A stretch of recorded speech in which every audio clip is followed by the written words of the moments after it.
Hey everyone, good to see you again, good to be with you. I hope you're having a great week, that you're fighting the good fight financially. And these days it really is a fight. It really is. There's a lot going on. And so today I want to talk a bit more, well, let's say less intellectually, less technically, and more from a philosophical point of view. We're going to take a look at RRSPs versus tax-free savings accounts, but not from a numbers point of view. You know, we've done that previously. Let me find that for you there. We did this previously. There we go. You can find it there on our YouTube channel. That was the episode where we did a technical analysis of the differences between investing in tax-free savings account and RRSP. But today we want to talk kind of bigger picture, broader strokes, some of which is kind of personal philosophy, choices for you to make, some of which is, has a technical aspect to it, but it doesn't give you a clear, definitive answer technically of what to do. So I'll just quickly start by thanking our sponsor, the Simple Plan community. You can join us there. Get together with like-minded folks who want to walk the same walk that you're walking financially, taking care of your money, and doing the right thing for your family to build your future financially. So let's go. I just want to do a bit of a survey too first of what's been happening, where things are at. So let's take a look. So first off, markets have just closed for the week. And, we had a bit of a bounce up, but man, it's really gone off a cliff again. We had recovered, maybe, 40%. And this is just the S&P 500, the US stock market I'm looking at. But we'd recovered about 40% of where did the worst of it, maybe 45% even. At one point, I think it was down around 22, 23% this year.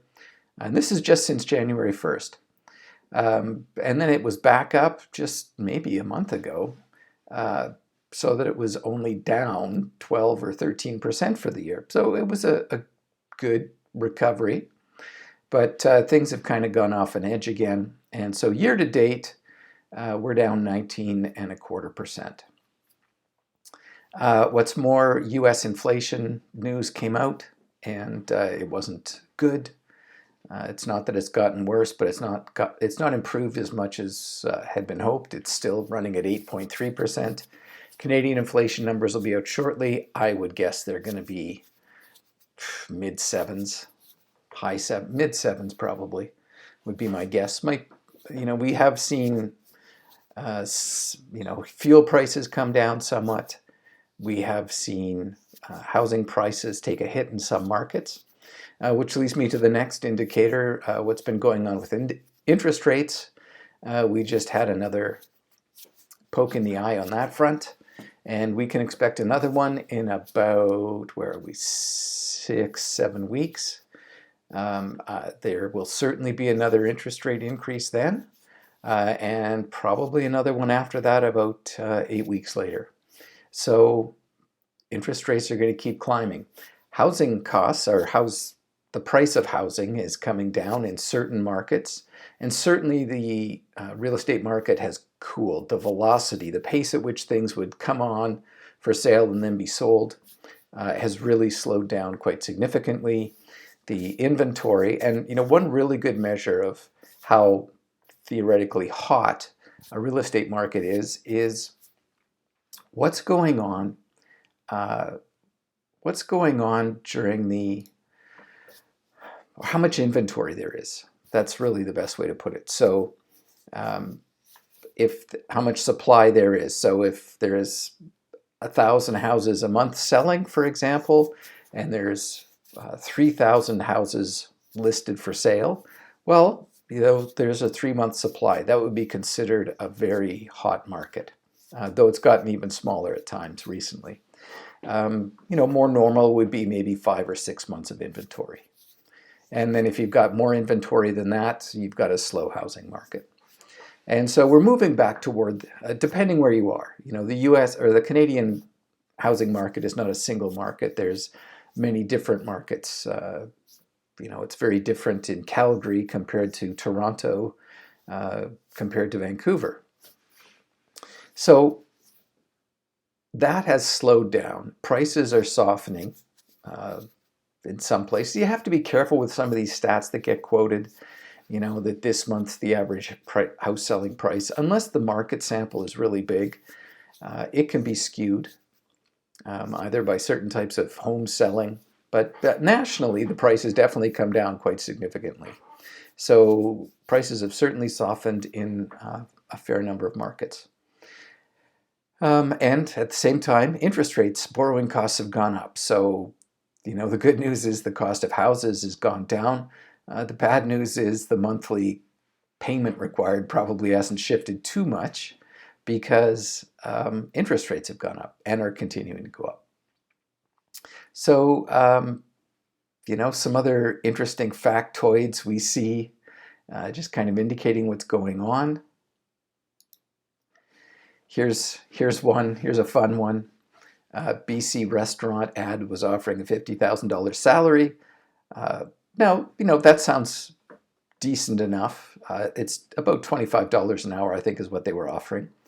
And it's a bit of a sign of the times. Still, $50,000 is no king's wage in Vancouver, which is where this was. But, interesting nonetheless. And of course, employers are still having a lot of trouble finding employees.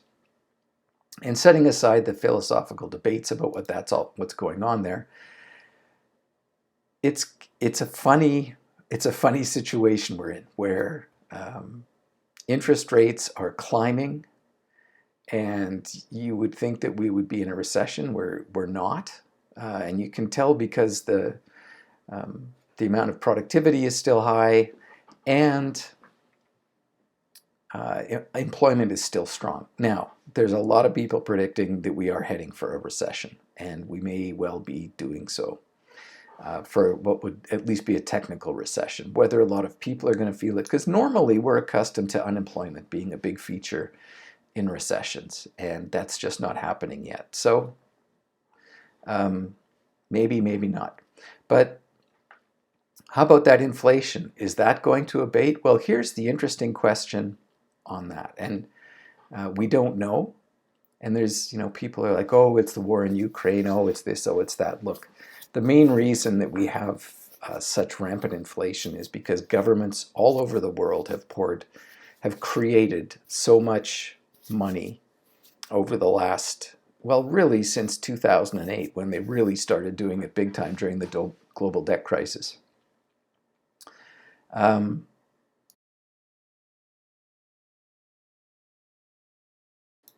Excuse me.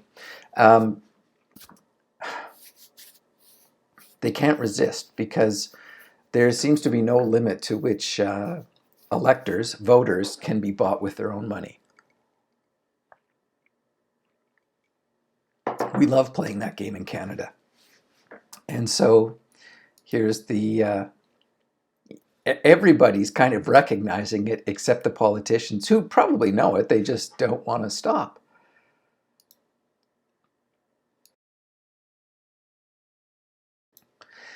They just can't resist spending money to buy votes. It doesn't matter who they are. They all do it.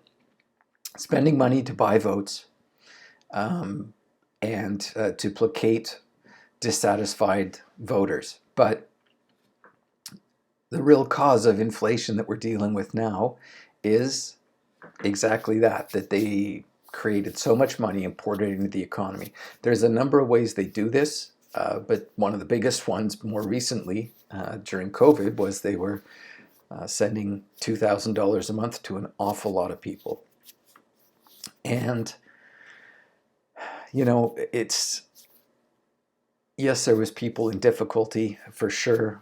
Things happened abruptly, but this is the thing with so many of the measures that were taken. There was a lot of extreme measures taken, and then extreme solutions provided for it, and now we're living in the aftermath of that. And we're going to see inflation ramping up, or at least sitting where it's at for some time to come. And this is why we're going to see more interest rates. You know, people are lambasting the banks, and honestly, I really don't care for the banks for a number of reasons. However, they are great businesses. They run great businesses, make lots of money, great things to be shareholders of. But the notion that they do really well when interest rates go up is a bit misguided. They, while yes, their revenues will increase, what they have to pay out also increases. You know, they're running both sides of the equation, right? Their business is the difference between what they're paying savers on their saving accounts, GICs, and other instruments versus what they're collecting from borrowers. They work on the what's called the spread between those two. And to a certain extent, it doesn't make much difference where interest rates are sitting at, because the spread doesn't really change much. So, but I mean, obviously it shifts for different people. Savers are much happier now than they were 2 years ago. Borrowers are much less happy than they were 2 years ago. But that's just a part of the cycle. And there's a great piece. You know, if you really want to understand this stuff, not just read newspaper nonsense and Facebook drivel and comments and all the rest of it, you can look for some really good sources. And one of them is that I follow a lot is Ray Dalio, who is one of the, he'll say he is not a smart guy. You know, I don't know if he's being disingenuous or not, but he has been very successful in what he's done. And he just posted an article on LinkedIn. I'm going to put that up on the screen there, that I highly encourage you to take a look at, called "It Starts with Inflation." It really gives a view of what's going on and why it's going on. It's not a 2-minute read, right? So, you know, it can't be put that simply, but it's also not, you know, a 4th-year university economics textbook. It's definitely understandable. So I've put the link up there. The link is, if you're wherever you're watching this, you should be able to see the link. Here's what the article looks like. Called "It Starts with Inflation." And really, as he puts it, it's about how inflation, interest rates, markets, and economic growth relate to each other and what this means for what's ahead. You know, I'd like to tell you things are looking rosy, and in some ways they really are. But there's going to be some challenging times ahead. And honestly, it doesn't matter. I mean, it does matter who's in government, but it doesn't matter what happens in elections. No one's going to come in and wave a magic wand and fix everything, because it's just not possible. Governments don't have quite that much power, but they could sure do a lot by reining in their spending. Because that hurts on 2 fronts. One, they amp up the tax burden, and that's a part of what we're all feeling right now. There's been a lot of taxes added into the system, including the carbon tax, which affects pretty much the cost of everything, because everything is transported, raw materials, what have you. You know, never mind big picture of, well, automakers are trying to shift from gas to electric, right? But just at a fundamental level, everything is transported. All goods are transported, and they are transported by fossil fuels right now. So a significant tax on fossil fuels is a tax on everything. It's not just the tax on what I pay on gasoline at the pump. It's the tax, the extra that I'm going to pay to buy an apple at the store, because the trucks that are transporting the apples and the farm equipment that's harvesting and planting the apples are all using fossil fuels, and they're all paying carbon tax. So taxes are up significantly along with inflation, and so it's putting quite a burden on all of us.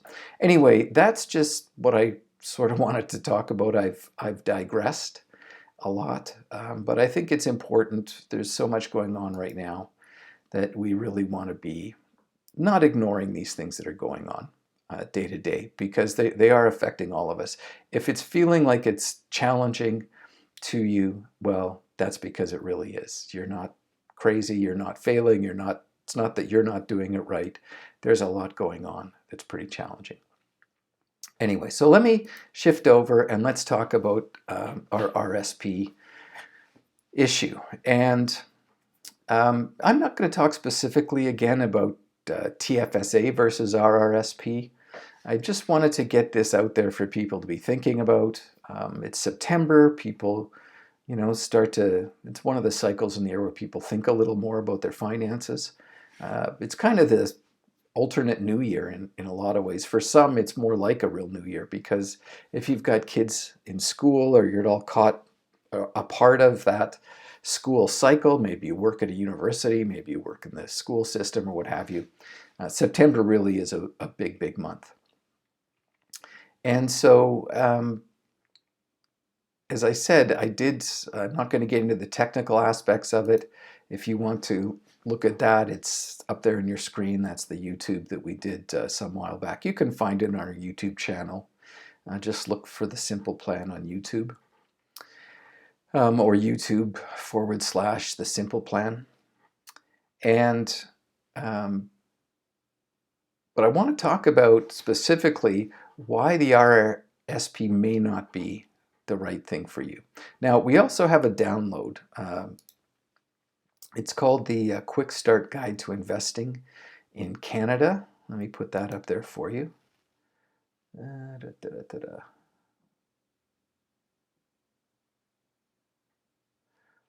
is that? Oh, I might have to go find that. So the Quick Start Guide to Investing really just gets at how you can fundamentally get started with investing in Canada. It's simple. It looks at TFSA versus RSP, how to get started, all that kind of stuff. And we will dig that up and put it up. Oh, here, we found it. Put it up there on the screen for you. I encourage you to download it. Some of the content I'm going to show you right now is from that. And it'll help you just think about things and get started if you're needing to get started. So have a quick download of that, take a look at it. So one of the fundamental questions really is, the analogy I use is farming. And the question is, do you want to pay tax on the seed that you're planting, or do you want to pay tax on the crop that you're harvesting? So it's, are you going to tax the seed, or are you going to tax the crop? So what has that got to do with RSPs and TFSAs? Well, an RRSP is a venue where you are paying tax on your crop. You're paying when you go to harvest. When you go to take your money, that's when you're paying. When you deposit your money, you're depositing income that is not being taxed. So you get this income that you've earned, set aside, put in a bucket, protected, no tax paid on it. You make the deposit, and by the way, that may not be how you think about it, but that's what's going on. How a lot of people experience it is they contribute to an RRSP and they get a tax refund because they had already paid tax on that money. It was deducted from their paycheck, and then they deposit it into their RRSP, and then they got their tax refund back. But it's really, that income is not being taxed that you're contributing into your RRSP.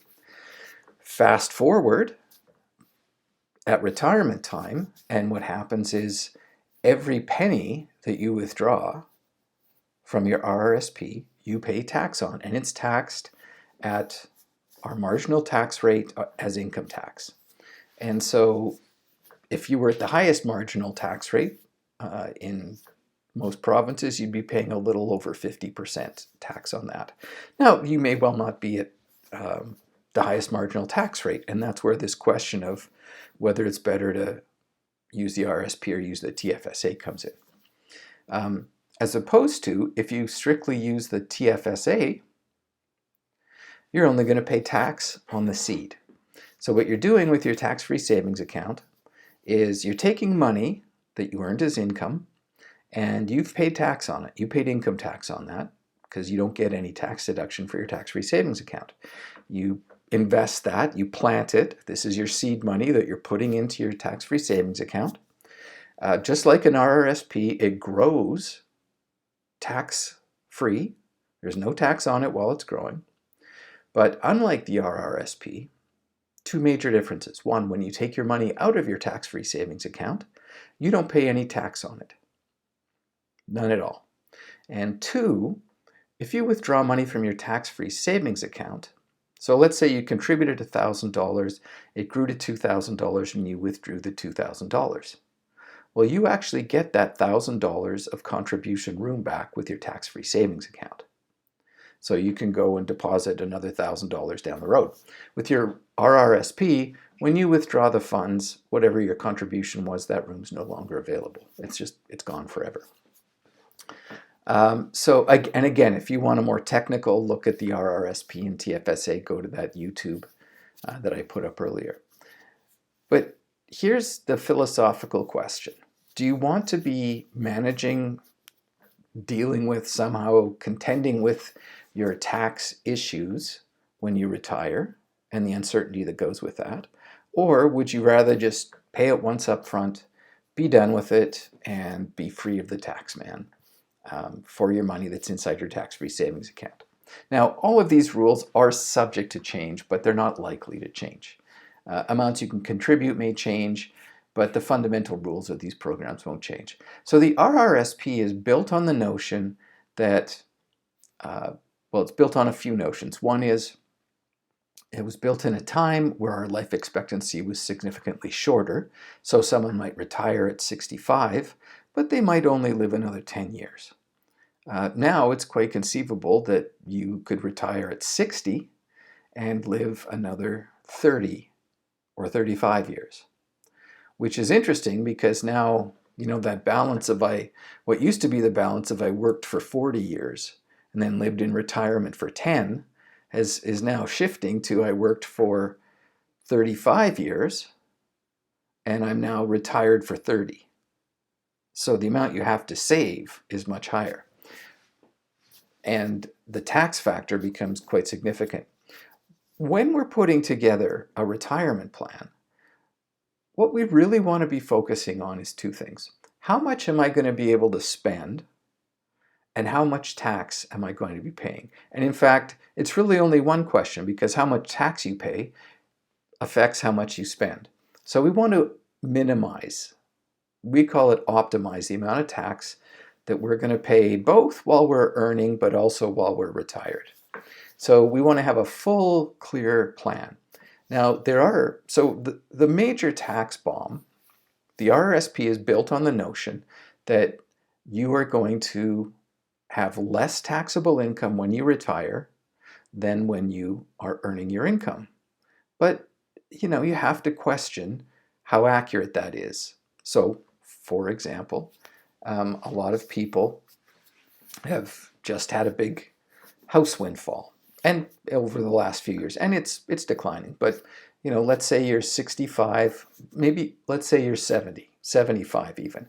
You sell your house, and you don't pay any tax on that. But now you want it to earn you some income. So where are you going to put it? Your TFSA should be full. You can't put it in your RRSP anymore, and so it's going to be in some kind of investment vehicle that's going to get taxed. If you're wanting to keep it really safe and put it in things like GICs, it's going to get taxed. The income every year is going to get taxed as income. The interest is going to get taxed as income every year. And so you may have a significant amount of income generated by that. So you really can't, it's hard to project when you're 30 how much my taxable income is going to be when I'm 65. But here's the thing, when you're 30, you're just in the earlier stages of your career. You hit that higher income level when you get around 50. So if you're only paying 20% or 10 or 15% marginal tax rate on your income at 30, you know, if you're contributing $10,000 to your RRSP, that's not really, you know, getting $1,000 refund. That's not that big a deal, because if that $10,000 grows to 80,000, which it well could, if you're 30 by the time you get to retirement time and you're withdrawing the money. So now you've got $80,000 and you're withdrawing the money and from your RSP, and it's getting taxed as income. But now, rather than being in the 10% tax bracket, you're in the 30% tax bracket. So you're paying $24,000 in tax on that withdrawal. So you could have paid $1,000 at the beginning, but now you're paying $24,000. This is one of the big tax bombs. Now, that may not be how your numbers work out. And if you go watch the YouTube video, use those calculators, you can kind of model how things might look in different ways. But the second thing that you have to watch out for, and most people aren't aware of this, they're shocked and appalled when they discover it. When you pass away, your RRSP passes without any tax implications to your spouse, if you have a spouse that has survived you. But when that person passes away, or if you pass away and there's no spouse, your RRSP comes out as income into the tax return that you do in the final, or that your executor does for the final year of your life. So let's say you have $500,000 left in your RRSP when you pass away. Well, that is now going to get taxed at about 50%. You're going to lose $250,000 of that to the tax man. Your estate is. So that money, rather than going to your children and grandchildren and your favorite charities, is going to Canada Revenue Agency. Now, there are ways you can plan around that to a point, but if the money's inside an RRSP, there really isn't anything you can do about it. The tax man cometh. He's going to get his pound of flesh. So when we are doing our investing, we need to be making these kind of long-term plans for what we're going to do and how we're going to do it, because once we deposit the money into an RRSP, whenever we take it out, and you can take it out at any time, you don't have to wait till retirement, but whenever you take it out, it's going to get taxed 100% as income in the year you take it out. Whereas any money you put in your tax-free savings account is not going to get taxed again in the future. Now, one of the issues is we generate a lot more RRSP available contribution room than we generate tax-free savings account room. Currently, that's just not, we're not allowed as much into our tax-free savings account, which, if you want to think about it, why does the government encourage the use of RRSPs so much, but doesn't encourage the use of tax-free savings account as much? It's because the tax advantage of the TFSA is much greater than the tax advantage of the RRSP. So you need to really be making a plan for what the right way to go is with this stuff. And planning is what's required. You can, and again, it's not an exact science. You kind of have to do modeling. But some people have just a philosophical perspective on this, that they want to go with the seed because they don't want to potentially have a big tax liability. They don't want to be subject to whatever issues the government might do with people's money and banking and that kind of thing. And they don't want to have this potentially large tax bomb that could go off should they happen to pass away while there's still a lot of money in their RRSP.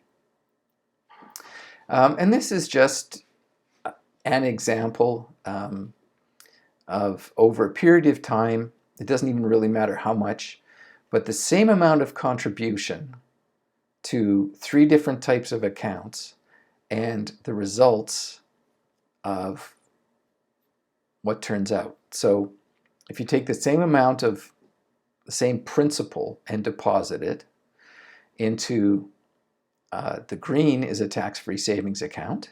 So you deposit into the tax-free savings account. There's no tax all the way along, and in this case it grows to about $1.3 million. The RRSP, where someone deposits a similar amount to the RRSP, but does not then go and deposit the refund, they just take and spend the refund, which is what most people do, it grows to about $1.1 million. And then if you put it in a fully taxed vehicle of some kind that is just being taxed all the way through, you're only going to net or yield about $750,000 out of that. This is just your after-tax spending. Which one do you want? This is a different topic. We won't go into that. That's about the issues of deferring. I think I had one more. All right, one more factor that can mitigate the question of should I be putting money in an RRSP.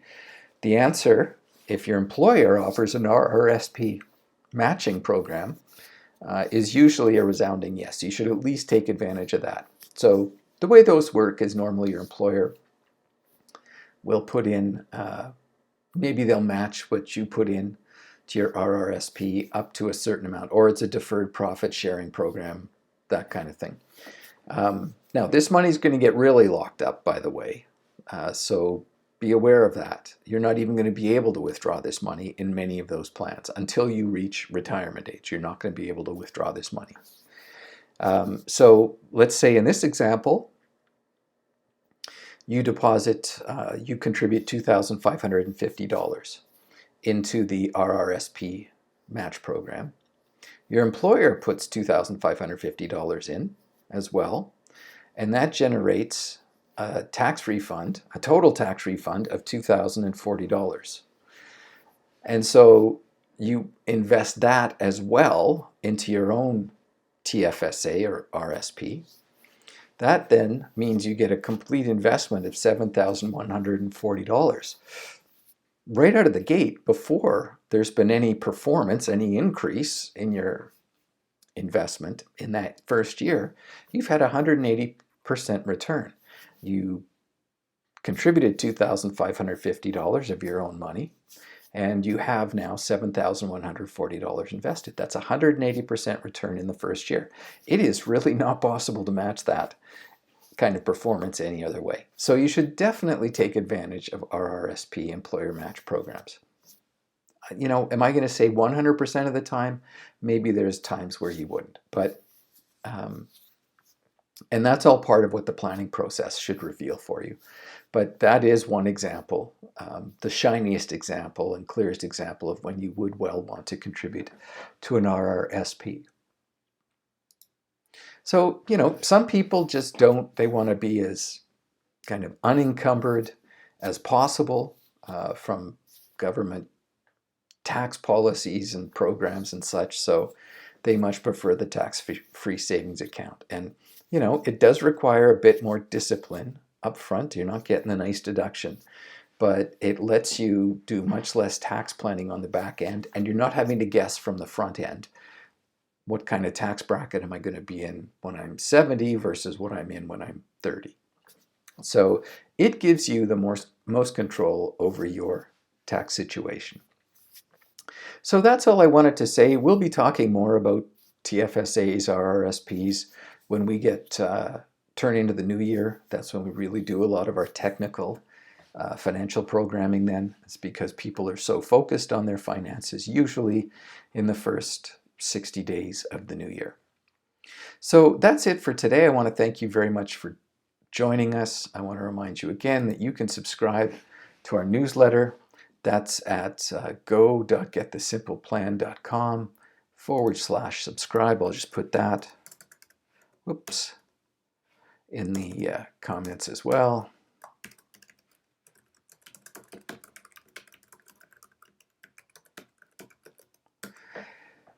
And yeah, I hope that you're faring well out there. Where'd we go? There we are. I hope that things are going well for your family.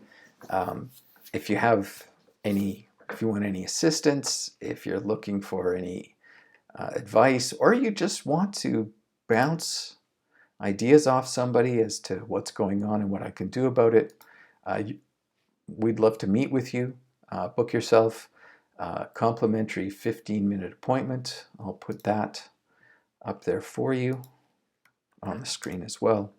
That's at go.getthesimpleplan.com/calendar-new. Yeah, book an appointment. I'd love to sit down and chat. If you want to look at your own situation with respect to RSPs, TFSAs, or plans, or what have you, we can also do comparative analysis on. A lot of people are concerned about their investments right now. We can do some comparative analysis for you with the low fee investing options we generally do for most clients. Not everyone, but most clients are in them. Or if you're nearing that retirement age, things that offer guaranteed income. Happy to do that analysis for you. We do a technical comparison. There's no charge for it. That just shows what's happening with your investments versus what happens with the investments that we generally work with. And sometimes we find people are very, they're on a great track. Other times we find they could be doing better. And we just offer that insight in a very nonpartisan, technical way so you can see for yourself and make your own decisions. Thanks very much for being with us today. Look forward to being with you again next week, and hope you have a great week ahead. Thanks again.